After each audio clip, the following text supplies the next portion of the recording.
நெல்லையில் தொடரும் சாதிய படுகொலைகளுக்கு எதிராக கண்டன ஆர்ப்பாட்டம். நெல்லையில் தொடரும் சாதிய படுகொலை சம்பவங்களை கண்டித்து நெல்லை சந்திப்பு ரயில் நிலையம் முன்பு சாதி ஆதிக்க எதிர்ப்பு கூட்டமைப்பு மற்றும் தமிழ்நாடு தீண்டாமை ஒழிப்பு முன்னணி சார்பில் கண்டன ஆர்ப்பாட்டம் நடைபெற்றது. இதில் விடுதலை சிறுத்தைகள் கட்சி, மார்க்சிஸ்ட் கம்யூனிஸ்ட், பகுஜன் சமாஜ் கட்சி, ஆதி தமிழர் பேரவை, அருந்ததியர் பெண்கள் எழுச்சி இயக்கம், புதிய தமிழகம், தலித் உரிமைகள் பாதுகாப்பு இயக்கம், திராவிடர் விடுதலை கழகம், SDPI, தமிழக மக்கள் முன்னேற்ற கழகம் உள்ளிட்ட பல்வேறு கட்சிகள், அமைப்புகள், சமூக ஆர்வலர்கள், மனித உரிமை காப்பாளர்கள் உட்பட பலர் கலந்து கொண்டனர். சாதிய ஆவண கொலைகளை தடுத்திட தனி சட்டம் இயற்றப்பட வேண்டும், வன்கொடுமை சட்டத்தை முறையாக அமல்படுத்த வேண்டும் உள்ளிட்ட பல்வேறு கோரிக்கைகளை வலியுறுத்தி கோஷம் எழுப்பினர்.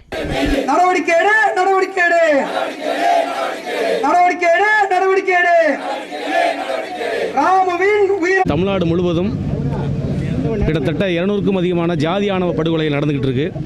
ஆனால் தமிழ்நாட்டை ஆளக்கூடிய ஆட்சியாளர்கள் இப்படிப்பட்ட ஜாதி ஆணவ படுகொலைகளை எங்கும் நடைபெறவில்லை அப்படின்னு சொல்லி சட்டமன்றத்திலே பச்சையாக பொய் சொல்கிறார்கள்.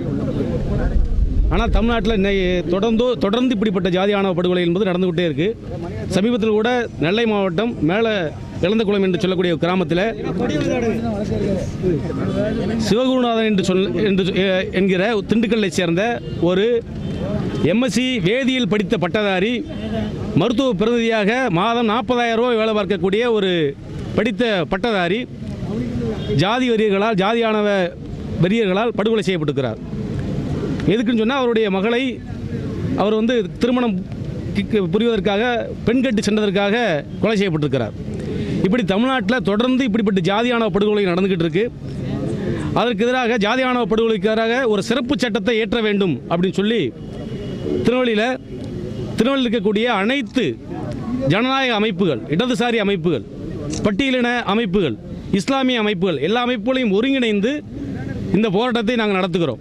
ஜாதி ஆணவ படுகொலைகளுக்கு எதிராக ஒரு சிறப்பு சட்டத்தை தமிழ்நாடு அரசு உடனடியாக ஏற்ற வேண்டும்.